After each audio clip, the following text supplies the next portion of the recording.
I have made a huge mistake. Gave myself 24 hours, film it, review it, use it, edit it, release it, get it onto Powerworth YouTube channel in 24 hours, and I failed miserably, but not for the reason you think.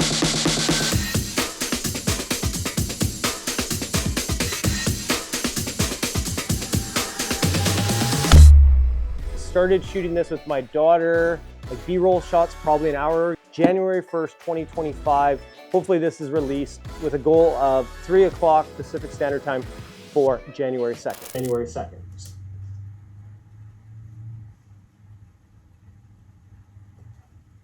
Didn't make it out by that time.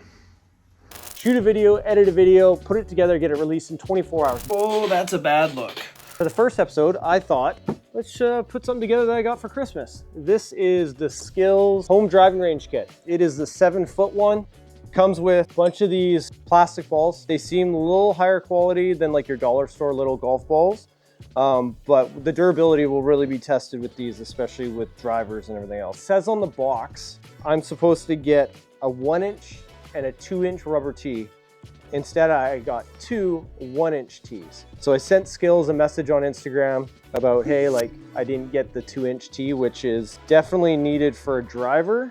So I do not have the 2-inch tee that came with it. Hopefully SKLZ does the right thing and just send me one. I'm not looking for anything else, just a 2-inch tee. So the kit includes, this is a launch pad. What I like about this launch pad is obviously you've got the rough and you've got the fairway to hit off of 2 different heights. And I'm actually quite impressed with how durable the rubber mat is. It's not flimsy, it's pretty sturdy. Only thing I didn't like is when it came out of the package, it was a little bent, I guess. But I think in time, just having it out of the box, it'll flatten out. It comes with a 7-foot net.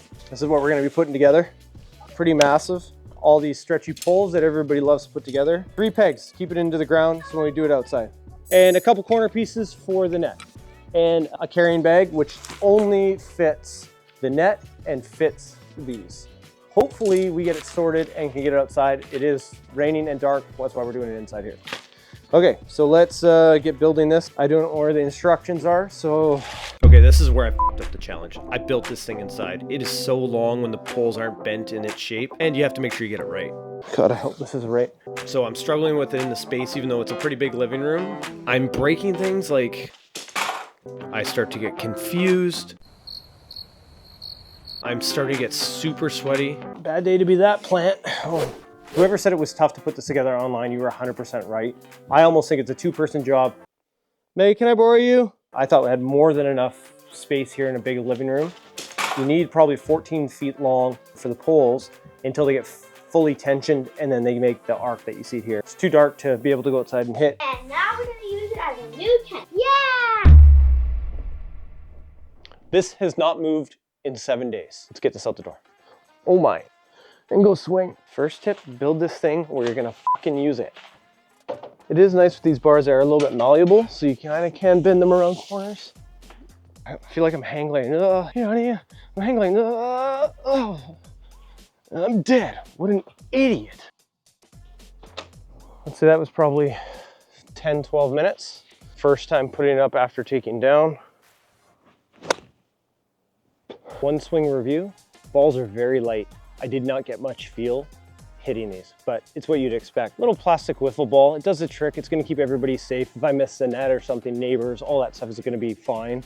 So for probably the purpose of what this is, especially indoor too, these aren't bad, but they're definitely not shaping a ball or practicing. But once again, it's more the setup, practice, get the swing, get the time in.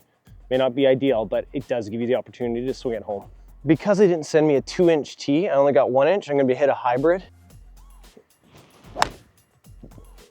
Not much for feedback in the balls like we talked about. I couldn't tell you exactly where that went. So if you're like a pro player or you're someone like Nick and Chad who's trying to score low and you want to work on your game at home, this might be ideal, but you might have to use a ball, like a real golf ball. I'm gonna try swinging a regular golf ball. Please don't go through the net. Please don't go over it. Please go into the net. Very, very light swing. Pegs held it in nicely. Obviously, I'm not hitting it with like Bryson speed. On the course, I'm swinging 110%, trying to get as much out of my swing as possible, which usually sends it off. So one of the feedbacks I've got on my swing is better tempo, don't need to swing as hard. This can probably help. because I do not want to try to put it through the net to neighbors. I don't want to miss the net, but I do want to use a real golf ball because I'm not a fan of those plastic ones. Like that is such a better tempo. I'm not off balance. Yeah, it's probably going 65 yards less, but it might go 65 yards less in the fairway. Clean it. I'm going to try actually trying to compress this a bit, almost like trying to take an actual divot. See how the mat responds.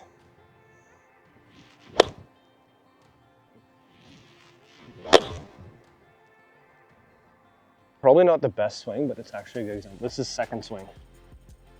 That's second swing. I must have caught that edge a bit. While the rubber seems pretty intensive and durable, but it shows a little bit of the quality. Not a good look, also not a great swing. So it's probably not meant to hit that, but it's for people like me to practice. Second swing, you're gonna hit that line, hit that difference between fairway and rough. You're gonna hit that. It's gotta be more durable, I think. So I'm gonna try to compress this properly, maybe not behind the ball like I did that one time, in front, and see how the grass in front holds up. That was toey. Let's try to take a real divot here. You know what, one thing I've noticed is this hasn't moved at all. I know it's on grass and it's slippery, but the grip on the bottom probably will work amazing for any garage as well. That felt like a pretty good divot impact compression. I'm gonna try a real aggressive. 15, 20 swings in, intentionally trying to damage this with golf shots compression. Holding up pretty well. Other than this, don't hit here, you're probably fine. I think over time you have a lot of misfits. This is gonna come up and this is where your issue's gonna be. The moment you all been waiting for, final thought. Let's start with the pros. Great for people who want to start a home sim. Holy shit, please hit the net. The price point, 150 bucks, get you what you need to start a home sim or get the ball rolling on it. That's a great deal. Okay, the cons. The box is a fucking liar. I didn't get my tees. The quality of the mat, I don't think it's gonna hold up over time. Especially if you hit that line between the rough and the fairway like I did. First swing, started getting damaged, started to see it break apart. If you're a golfer looking to use this to get better at golf, get rid of those plastic balls. They're great for kids, great for beginners, way to keep things safe, but there's no feedback. Use a regular golf ball if you're looking to progress your golf game with this thing. Giving this thing a 6.5 out of 10. It's pretty good. It's great for the price point, great for getting into a home simulator. I do not think it's gonna last, especially if you use this consistently with real golf balls and you're beating the crap out of it. But overall, I think it's pretty good. I think it'll allow me to get more swings, and I think there's definitely a benefit to that. So 6.5 out of 10. Could be better, could definitely be a lot worse. Make sure you guys like, subscribe, follow. Let us know what you want to see. We might have it, we might get it, we might buy it, we might do it all. See you guys in the next one. Oh, oh, oh.